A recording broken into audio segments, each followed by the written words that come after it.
ഇനി ഞാൻ ഉണ്ടാക്കാൻ പോകുന്നത് ഇപ്പോൾ അധികം ആർക്കും പെട്ടെന്നൊന്നും കിട്ടാത്തൊരു സാധനമാണ് കേട്ടോ, വാഴക്കൂമ്പ്. ഇവിടെ പാലക്കാട് സൈഡൊക്കെ വാഴക്കൂമ്പ് അല്ലെങ്കിൽ വാഴമാണി എന്നൊക്കെയാണ് പറയുക കേട്ടോ.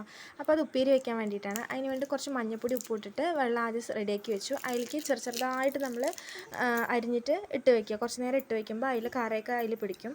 അപ്പോൾ നമ്മൾ ഇതിലേക്ക് വേണ്ടിയിട്ട് തേങ്ങ, അതുപോലെ തന്നെ 2 മണി ജീരകവും കറിവേപ്പിലയൊക്കെ ഇട്ടിട്ട് ഒന്ന് അരച്ചെടുത്ത് വെച്ചിട്ടുണ്ട് കേട്ടോ. പിന്നെ നമ്മൾ ഒരു പപ്പടക്കമ്പിയോ അങ്ങനെ എന്തെങ്കിലും ഇട്ടിട്ട് നന്നായിട്ടൊന്ന് ഇങ്ങനെ മിക്സ് ചെയ്തെടുത്ത് അതിൽ നാര് നമുക്ക് കിട്ടും. അപ്പോൾ അങ്ങനെ വയറുവേദനയൊന്നും വരില്ല എന്ന് പറയും കേട്ടോ. എന്നിട്ട് എണ്ണ ഇട്ടിട്ട് അതിൽ കടുകൊക്കെ പൊട്ടിച്ച് നമ്മൾ കറിവേപ്പിലേക്ക് ഇട്ടിട്ട് ഇത് നന്നായിട്ട് പിഴിഞ്ഞ് കഴുകിയെടുക്കണം കേട്ടോ. കുറച്ച് ഉപ്പും മഞ്ഞൾപ്പൊടിയും കൂടെ ഇട്ട് കഴിഞ്ഞാൽ നമ്മുടെ സാധനം സെറ്റായിട്ടുണ്ട്. ഒന്ന് അടച്ച് വെച്ചിട്ട് വേവിച്ചെടുക്കണം. ഇതിലേക്ക് നമുക്ക് ചെറുപയർ, അതുപോലെ തന്നെ കൊള്ളെന്ന് പറഞ്ഞാൽ മുതിരയാണ് കേട്ടോ. അതുപോലെ തന്നെ വെള്ളപ്പയർ, അങ്ങനെ നമുക്ക് ഏത് പയറുവർഗ്ഗം വേണമെങ്കിലും ഇതിൽ ആഡ് ചെയ്യാം. കുറച്ചുകൂടി ടേസ്റ്റ് കൂടും. ഞാനിവിടെ ചെറുപയർ ഓൾറെഡി വേവിച്ച് വെച്ചിട്ടുണ്ട് കേട്ടോ. കുക്കറിൽ 2 വിസിലൊക്കെ ഇട്ടിട്ട്.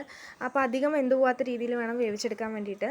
അപ്പോൾ നിങ്ങളുടെ കുക്കറിൻ്റെയൊക്കെ ഇതനുസരിച്ച് വേവിച്ചെടുക്കുക. പിന്നെ നമ്മൾ തേങ്ങയും ജീരകവും കറിവേപ്പിലയൊക്കെ ഇട്ടിട്ട് ഒതുക്കിയെടുത്തതും കൂടെ ഇട്ടിട്ട് നന്നായി ഇളക്കിയെടുത്താൽ നമ്മുടെ അടിപൊളി ഉപ്പേരി ഇവിടെ റെഡി ആയിട്ടുണ്ട് കേട്ടോ. അപ്പോൾ നമ്മുടെ വീഡിയോസ് ആദ്യമായിട്ട് കാണുന്നതാണെങ്കിൽ ലൈക്ക് ചെയ്യാനും സബ്സ്ക്രൈബ് ചെയ്ത് സപ്പോർട്ട് ചെയ്യാനും മറക്കല്ലേ.